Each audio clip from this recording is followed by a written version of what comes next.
Good morning. It's Wednesday, September 25th. The multi-front war in the Middle East is now 355 days old. I'm Jonathan Schanzer, Senior Vice President for Research at Foundation for Defense of Democracies. Welcome back yet again to the FDD Morning Brief. Some tense moments in Israel around midnight Eastern, 6 a.m. over there. Hezbollah fired a ballistic missile into central Israel, a missile provided by Iran, of course. The purported target was Mossad headquarters. The Israelis took out the threat with their mid-range David Sling air defense system. But let's just be clear, this was a major escalation. On Israeli television this morning, they're now talking about a ground invasion.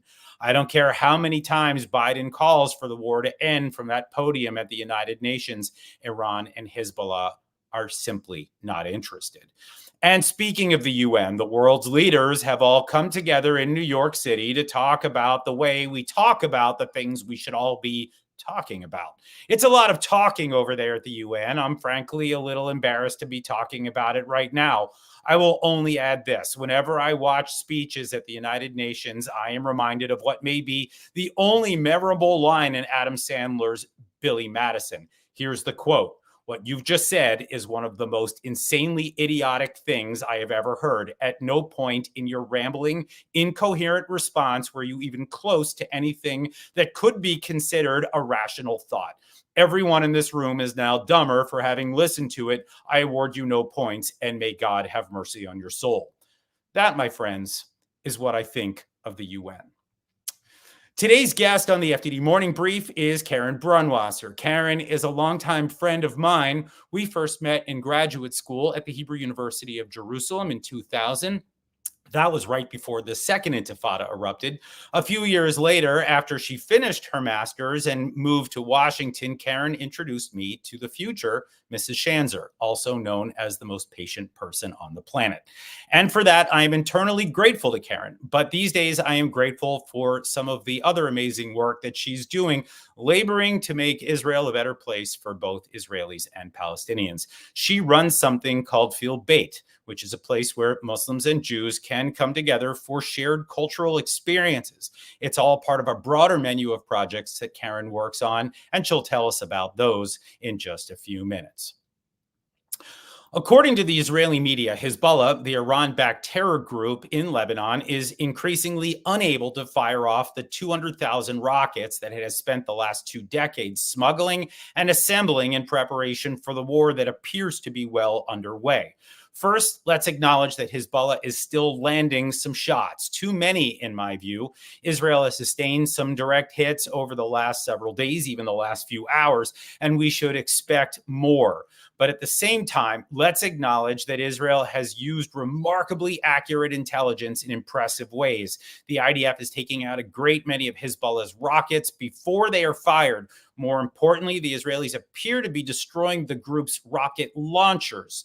Here's the thing. Hezbollah may have a massive arsenal of rockets, but they have far fewer launchers. The more launchers Israel can take out now, the fewer rockets Hezbollah will be able to fire later. This is what we call fighting smarter, not harder. And the more threats Israelis can destroy from the air, the better off they'll be if this thing becomes a ground war, which they're talking about right now. From my vantage point, it's good to see the Israelis using their intelligence again, both the kind they collect and the kind they were born with. That was in short supply in the lead up to the October 7th attacks and perhaps beyond. What we're watching now is a war that Israel is fighting on purpose with a strategy. And after more than 11 months, that is a sight for sore eyes. Now for your headlines. Headline 1, on the sidelines of the UN General Assembly, Turkish President Recep Tayyip Erdogan held a private meeting with his Iranian counterpart, Masoud Pezeshkian. This was the first time the two spoke face-to-face since Pezeshkian's inauguration in July. The two discussed ways to strengthen bilateral ties in every field, from economics to science to academia. And of course, neither leader missed an opportunity to blast Israel for its purported crimes against Palestinians. There are some experts in Washington who say that Turkey is a natural counter to Iran. as if. Turkey is a NATO ally in name only. The Turks are Hamas sponsors who helped Iran evade sanctions between 2012 and 2015 at the height of the nuclear standoff. Ankara helped Iran move in $20 billion in cash and gold during that time. Now Ankara is again playing footsie with the regime that has launched a wider war across the entire Middle East. Oh, and by the way, the meeting between Erdogan and Pezeshkian wouldn't have been possible without Washington granting Pezeshkian a visa to come to New York. Shameful. Headline 2, Israel eliminated the head of Hezbollah's rocket and missile division yesterday. His name was Ibrahim Kubaisi, and the IDF took him out in a targeted strike in Beirut's Dahia suburb, which is Hezbollah's main stronghold there. Kubaisi was 40 years old and a veteran Hezbollah operative. He led the terror group's precision-guided missile program. Those PGMs are the weapons that I worry about most. So far, we have not seen them come into play, but I have no idea what impact Kubaisi's death will have on their potential use. Still, having him out of the picture can't hurt. That's a space to watch. Kubaisi was also responsible for directing other attacks against Israel, including attacks targeting Tel Aviv. He rose up through the ranks of Hezbollah literally through a process of elimination. He kept getting promoted amidst a string of successful Israeli strikes on Hezbollah's leadership. As of late, Kubaisi reported directly to Hezbollah Secretary General Hassan Nasrallah, who is now talking a big game about war with Israel, even though he's been living underground in Beirut for years. That guy needs some new lieutenants after this week. He also needs some serious vitamin D. Headline 3, the U.S. State Department and Department of Homeland Security admitted Qatar to its visa waiver program.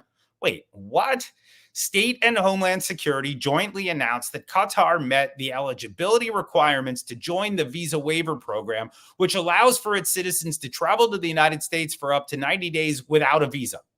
Qatar is the second Muslim country to be admitted into this program, the other being the tiny Southeast Asian nation of Brunei. Qatar has a population of 330,000 citizens. I guess that's the good thing. There aren't too many Qataris to keep track of. But let's just remember that Qatar has for more than a decade served as a safe haven to Hamas, the Taliban, Al-Qaeda, ISIS, the Muslim Brotherhood, and more. State and Homeland said that Qatar's participation in the waiver program reflects its status as an exceptional partner that is committed to security and stability. Right. Just yesterday at the UN, Qatar's emir described Hamas's late political chief, Ismail Haniyeh, as a legitimate political leader. Shameful. Okay, I'm now pleased to introduce Karen Brunwasser. Karen is a daughter of Philadelphia, but she now lives in Philadelphia, in Israel, where she heads up a really interesting project called FeelBeit, among others. She has dedicated her life to building a better future in the Middle East. Karen is not my typical guest here at the FDD Morning Brief, but Karen is not a typical person. You'll see what I'm talking about live right now on the program.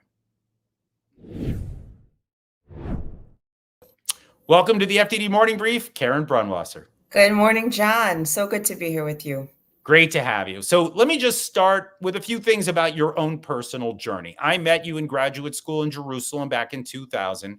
Then you came back to the States when you're done with your studies. And a few years after that, you moved to Israel, where you have built a family and a fascinating life. Tell us a little bit about it and what motivated you.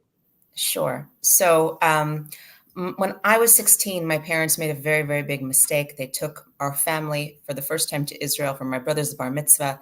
A big mistake because I wound up falling madly in love with the country, specifically with Jerusalem. The city blew my mind. And I spent the next decade plus grappling with the desire to want to live there. And eventually I did. I moved in 2005, and I found that I was moving back to a Jerusalem post-Second Intifada that was really kind of on its knees. Everybody said, you're not that religious, you are ambitious, you want to find a nice guy, go right to Tel Aviv. And something in my heart just couldn't reconcile to that. And so I moved to Jerusalem and got active there, specifically using the arts as a catalyst for renewal in the city. And okay, so let's take it from there. I want to talk to you about FeelBeit. Sure.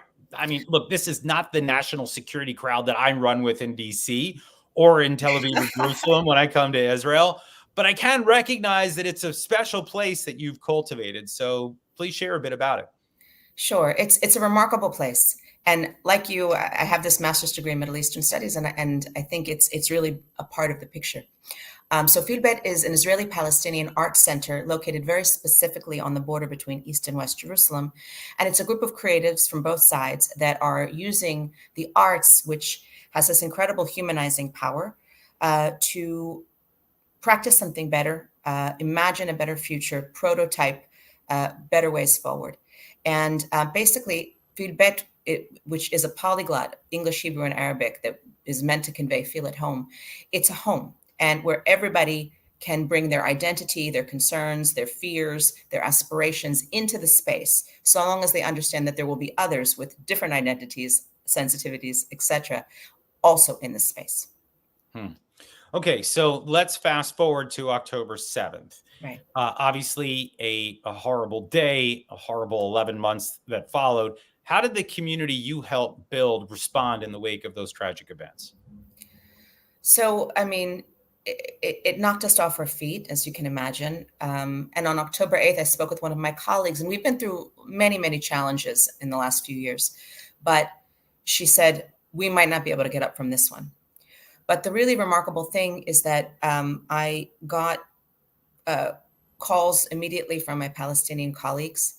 And because FeelBeit is both art center, but also is sort of in the peace building field, our team knew a lot of folks who were directly affected in the Gaza envelope on October 7th, both the Palestinians and the Israelis.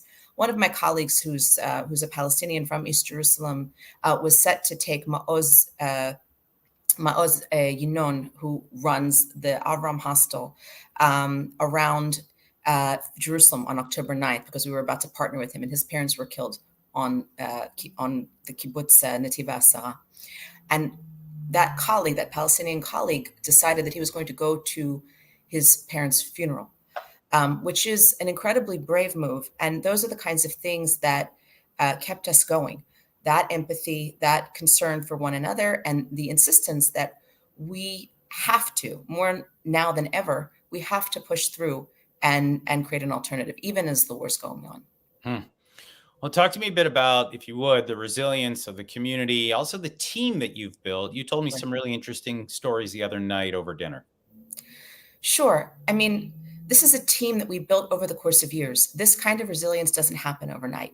This is a team where we both talk about what's difficult, but we also create art and produce it together. So we have both a very strong professional and personal relationship going on that underpins all of this. And so we really like each other. I would say we even love each other on our team. And so it doesn't easily fray. The other piece of it is that in Jerusalem, it's a complicated city, and a lot of the folks on both sides of the coin here are the kind of folks that are, let's say, liberal in their social outlook. They're the kind of people that want a woman to be able to sing in public and to wear a tank top, and I mean, a Muslim can drink if they want to. The gay community can gather at FeelBeit if they want to, and that's another thing that brings us together, that common need to create a space that's very open, tolerant, and allows for all different kinds of expression in Jerusalem. I want to ask you about the perspective of the Israelis involved in this Sure. project of yours. Some on the Israeli right will sometimes argue that the Israeli left is working against the national security of the state, but you've seen a fierce national pride among the Israelis that you work with or that come to FeelBeit, haven't you? The Israelis that I work with are Israelis, and they were absolutely devastated by October 7th. We're not a fringe group. I made Aliyah, and my nephew serves in Givati and was in Gaza for, I don't know, 8 months or something like that. We're not disconnected in any way from the bigger picture. We're part of it. A lot of my colleagues are the ones that are going to demonstrations against the government, but these are people who care deeply about the country, serve the country, but also they have self-love and also self-criticism, and I think that is the sign of healthy citizenry. So we see I think FeelBeit is a very patriotic act, quite frankly, because we think that politics, quite frankly, is downstream from culture. And when the culture changes, and when we model that Israelis and Palestinians not only can not kill each other, we actually can create something remarkable together. We have what to contribute to one another. And we're very, very proud of that. And so we see that as a very, very big contribution to Israel. And I say very openly that I'm a Zionist. It's not anything that I hide. I think that's obviously an important thing to model as you work with Palestinians on the other side of the divide.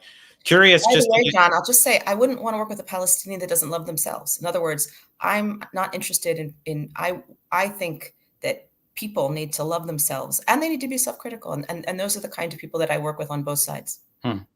Curious whether the news today out of Lebanon, as we see significant escalation there, whether that changes anything for the group that you're working with the project. I mean, I know it's primarily Palestinian centric, but what's happening around the rest of the Arab world, this Iran-backed war, does that change anything in the way that you guys are going to interact, or does it just make you double down? Not at all. We committed to this, and the thing is, once you walk through the fire together, right? We've already gotten through nearly a year of war, and just so it's clear, people on our team have lost folks. I mean, on both sides, folks have lost people to this war. Know people personally. Hirsch Goldberg Pollen, for example, his cousins are very close to FeelBeit. They spend time at FeelBeit even during the war. So this is very, very, very close to us, and we are committed to it, and we're committed to being there for our audiences and our communities. We've had thousands of Israelis and Palestinians coming from both sides, Palestinian and Israeli artists coming from both sides. We need to be there for them, and it's actually the place that when you're there, it's almost like there's a balm that covers you, and you feel as if something else is possible. You see it in the people there, and they wouldn't be there if they didn't want something else either. And so it's this place of hope. It's this place where you can sort of breathe for a moment, heal, and it really, the arts and the music, that is what creates this unbelievable common ground that just reminds us that another way is possible. Again, not exactly the stuff that we usually deal with over here on this program, but fascinating to hear That's about why it. I'm here from policy. That's right. We're taking a little breather from that. Before I let you go, let me just ask you if you would just tell us a little bit about the Jerusalem Season of Culture. What is it? Sure. And why is it a part of your portfolio of projects? So the Jerusalem Season of Culture is an arts organization that we created 14 years ago, specifically to use arts as a force for the renewal of Jerusalem as a more vibrant, creative, pluralistic city where young people like I used to be would want to stay and live. And basically what we have always done is invited artists of all different disciplines, of all different kinds, some very famous, some emerging, to grapple with the city of Jerusalem and all of its complexity and create something new out of it, create something that allows us to look at the city anew, to connect with it anew, to appreciate it anew. This project is really both the Jerusalem Season of Culture and FeelBeit, which is an evolution of the Jerusalem Season of Culture. They're really incredible expressions of love for the city of Jerusalem. We are freaks for the city. We love the city. We believe in the city. And we really, really, more than anything, believe in the people of Jerusalem of all different kinds, who, if you allow them to, will surprise you. They will surprise you with how much vision they can offer. Not everybody, but a whole bunch of folks in Jerusalem. We believe that that's the potential for creating something better. Well, I'm a big fan of the city, lived there for 2.5 years. Love it, like, well, maybe almost as much as Philadelphia. And I thank you for what you're doing. Thank you for joining us today, Karen It's really a Brunwasser, pleasure. on the Okay, FDD Morning thanks. Brief. Thank you. Bye. Okay, here's what FTD has on tap for you today. FTD senior fellow and former IDF spokesperson Jonathan Conricus has a piece in Newsweek addressing the tough choice facing Hezbollah, Iran's most lethal terror proxy. The terror group joined Hamas's war on October 8th and has since fired some 8,000 rockets, missiles, and UAVs into Israeli territory, rendering northern Israel largely uninhabitable. However, following Israel's recent blows to the terror group, Hezbollah and its patrons in Tehran must now decide whether to stand down or to take this to a full-blown war. If they choose the latter, the destruction of Lebanon will be on their shoulders. As Jonathan explains, tough choices lie ahead. FDD's Natalie Ikanau and David Daoud are out with a piece in Israel Hayom discussing the cautionary tale of Riyad Salameh, Lebanon's former central bank governor. Once regarded as a staunch and reliable partner of the United States, Salameh was recently arrested on charges of embezzlement, money laundering, and fraud. His dramatic fall from grace should serve as a warning. Washington needs to exercise caution before partnering with seemingly pro-Western Lebanese allies, especially when Hezbollah's corruption has rotted out the state from within.